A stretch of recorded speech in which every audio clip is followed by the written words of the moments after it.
मानाचा जय बाळूमामा भावांनो. तर भावांनो, सर्वांना एक विनंती आहे की येत्या 15 मार्च 2026 रोजी आपल्या जगाचे मालक संत सद्गुरू बाळूमामा आदमापूरमध्ये यात्रा भरवणार आहेत.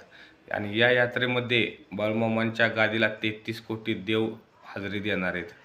तर भावांनो, तुमच्या गावामध्ये बाळूमामांचं मंदिर असेल तर तुम्ही अशा ठिकाणी आपल्या बाळूमामांची यात्रा भरवू नका. कारण काय होतंय, ज्या ठिकाणी आदमापूरमध्ये आपले देव, सगळ्या जगाचा कारभार चालवणारे देव यात्रा भरवणार आहेत आणि या यात्रेत 33 कोटी देव हजेरी देणार आहेत.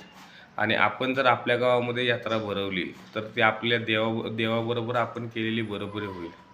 तरी बाळूमामांचा जन्मोत्सव मोठ्या जल्लोषात साजरा करा, बाळूमामांची समाधी उत्सव मोठ्या जल्लोषात साजरी करा. पण बाळूमामा जेव्हा आदमापूरमध्ये यात्रा भरवतात तेव्हा तुम्ही नक्कीच बाळूमामांच्या या यात्रेला हजेरी लावा आणि या यात्रेचा उत्सवाचा आनंद घ्या. जय बाळूमामा.